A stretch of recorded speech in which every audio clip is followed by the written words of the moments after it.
Bonjour chers amis, voilà encore une journée de confinement. Alors la vidéo ce matin, je voudrais vous parler de la messe. La messe, voilà, parce que au cœur de nos journées de confinement, nous avons perdu beaucoup de choses que nous avions l'habitude de faire, qui nous occupaient, qui nous divertissaient, qui nous remplissaient nos journées, qui nous paraissent un peu vides.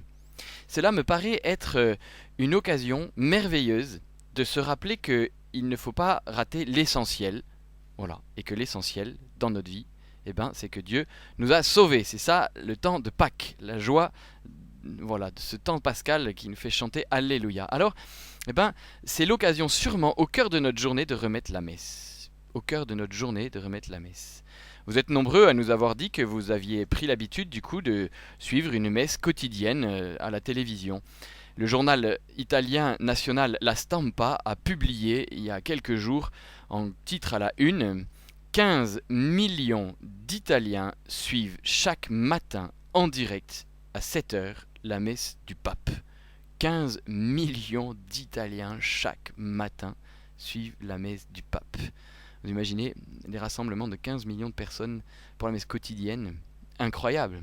Et vous, est-ce que vous suivez une messe? Alors voilà, la messe, vivre la messe au cœur de sa journée.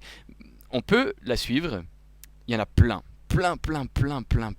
sur internet, à la télé, 3 par jour à la radio, sur 104.8, etc. Voilà. Bon, mais ça, c'est la suivre à travers un média, c'est pas très facile quand même, hein. Et beaucoup me disent, ben, c'est quand même au bout d'un moment pas tout à fait prier. Alors je voudrais vous inviter vraiment à de temps en temps en tout cas éteindre tout et vivre la messe en live, c'est-à-dire la vivre vous chez vous. Voilà, et prier dans nos maisons. Et figurez-vous que je trouve que c'est un cadeau inouï que nous offre ce temps terrible de confinement, de réapprendre à prier dans nos maisons. Parce que c'est comme ça que l'Église a commencé. Il était interdit de se rassembler, c'était la persécution terrible avec Dioclétien, Valérien et les autres. Et on priait dans nos maisons, et on priait ensemble dans nos maisons. Et c'est tellement important. Et nous, particulièrement sans doute français à cause de la laïcité, nous avons perdu ça. Et nous avons une espèce de pudeur qui fait que je ne sais pas prier avec mon mari, que je ne sais pas prier avec mes enfants. Mais comment voulez-vous que vos enfants croient que vous y croyez vraiment si vous ne priez jamais avec eux?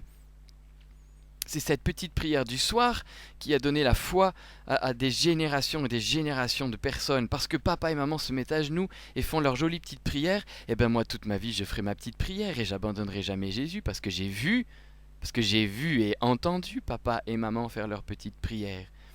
Alors ça serait beau, ça serait vraiment tellement bien que nous réapprenions. Vous savez, quand je prépare les couples au mariage, c'est un combat terrible de leur dire mais priez tous les deux. Si vous voulez tenir, il vous faut prier tous les deux. Un couple qui prie tous les jours, mais comment pourrait-il un jour en arriver à l'épreuve suprême? Mais non, parce que chaque soir, ils se rassemblent pour la prière. Alors toutes les difficultés de la journée sont remises sous le regard de Dieu, et on va repartir plus fort.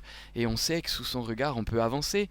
Voilà, on n'est pas deux l'un face à l'autre, on est ensemble unis face à notre Dieu. Voilà, la prière du couple, mais c'est un trésor inouï. D'ailleurs, le jour de votre mariage, on vous a demandé de faire votre prière des époux. C'est pas pour rien, c'est pour que vous gardiez cette habitude de prier à Dieu, parce que c'est la seule manière de tenir. Et depuis des siècles et des siècles, les chrétiens prient ensemble dans leur maison, dans leur foyer. Voilà, alors, ben, on va s'arrêter, on va couper tout, et puis de temps en temps, voilà, faire notre petite célébration à nous. Alors, on peut lire les lectures, ça vous avez l'habitude, je pense. On peut lire des méditations, il y en a plein aussi. Voilà. Mais on pourrait aussi, il me semble que ça paraîtrait très juste et important, eh bien, méditer une petite partie de la prière eucharistique. On va peut-être pas la dire en entière parce qu'on n'est pas prêtre, parce que c'est pas une messe. Voilà, mais on va prendre une petite partie et réapprendre à l'écouter parce que c'est tellement difficile à la messe. Il y a eu toute la liturgie de la parole, alors maintenant il y a le prêtre qui prie tout seul et nous on essaie de suivre, mais c'est dur. Alors profitons-en, méditons un petit morceau. Voilà, prenez les paroles de la consécration. Ah, c'est comme ça que Dieu vient dans les mains du prêtre. Prenez le début de la prière eucharistique numéro 4, qui est une contemplation de l'œuvre du salut depuis la création jusqu'à la messe. Voilà. Et alors, par petit bout, un petit bout à chaque fois, vous allez vous nourrir de cette grande prière eucharistique. Et alors là, vous allez vous ancrer dans la célébration de la messe. Voilà, je vous rappelle aussi qu'il y a ce qu'on appelle la communion spirituelle. Vous pourrez retrouver une ancienne vidéo qui en parle. Vous savez que le pape, tous les matins, dit cette prière pour tous ceux qui ne peuvent pas communier sacramentellement. Et Théotime et moi aussi, à chaque messe, nous la disons au moment de la communion. Vous pouvez la trouver très facilement sur Internet, cette petite prière pour dire Jésus, moi, aujourd'hui, je veux te recevoir comme si j'avais pu aller à la messe. Je sais que tu veux venir à moi. Voilà. Et puis il existe une dernière, enfin parmi d'autres, hein, une dernière chose que j'aimerais vous dire, c'est il est d'une tradition très ancienne qu'on puisse avoir une intention de prière par messe. Chaque fois que je vais à la messe, je vais aller prier pour telle ou telle personne. Et la messe est offerte à chaque fois pour l'une ou l'autre personne. Et c'est très beau, c'est-à-dire le prêtre il va offrir le sacrifice de Jésus capable de sauver toute l'humanité, puisqu'il le refait chaque jour, chaque jour il va prier en particulier pour telle ou telle personne. Alors on prie très souvent pour les défunts, puisqu'on sait que justement l'offrande de Jésus c'est pour que les défunts puissent entrer dans la vie éternelle, mais on prie aussi évidemment pour les vivants, pour que ce sacrifice de Jésus les comble, transforme leur vie comme nous quand nous allons communier. Voilà, et alors, non seulement avoir une intention, tiens, aujourd'hui, pour qui je pourrais prier, et passer votre journée en disant, toutes les joies et les peines de cette journée, je vais les offrir pour cette personne-là, mais demander au prêtre de célébrer la messe aujourd'hui pour telle intention que vous avez choisie vous. Mais ça, c'est vraiment très important, c'est une tradition très ancienne dans l'Église, qui va unir le prêtre à votre vie, à vous, à votre, voilà, faire un lien entre le prêtre et vous très fort. Voilà, très concrètement, vous savez que c'est ce qui permet au prêtre de vivre, et c'est pas de la simonie, c'est que ça a été voulu comme ça, décidé comme ça, pour qu'il y ait un lien fort. Vous avez un prêtre, c'est vous qui le faites vivre, et vous le faites vivre en lui demandant les prières, et en le nourrissant, en lui permettant de vivre. Voilà, et donc on va dire au prêtre, je vais vous donner aujourd'hui de quoi vivre. Hein, les 18 euros, c'est l'équivalent de 3 repas, voilà. Et puis je vais vous donner une intention parce que vous êtes mon prêtre, alors priez pour nous.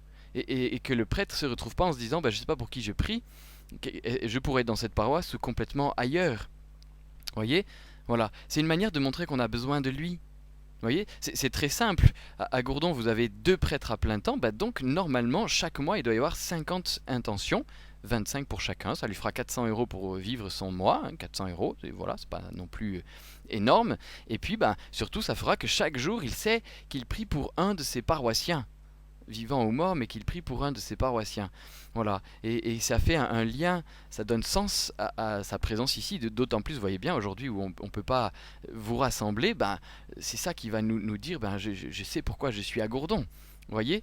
Voilà, et alors vous avez compris que c'est 25 intentions et non pas 31, ça veut bien dire que le dimanche c'est nous qui offrons pour tout notre peuple, voilà, et puis il y en a quelques-unes en plus où nous pouvons prier gratuitement pour quelqu'un qui n'aurait pas les moyens de nous demander l'intention, voilà, mais qui peut nous dire j'aimerais que vous priez pour ça, une personne pauvre, ou, voilà, ou les intentions que nous puissions nous-mêmes avoir des intentions à porter de temps en temps.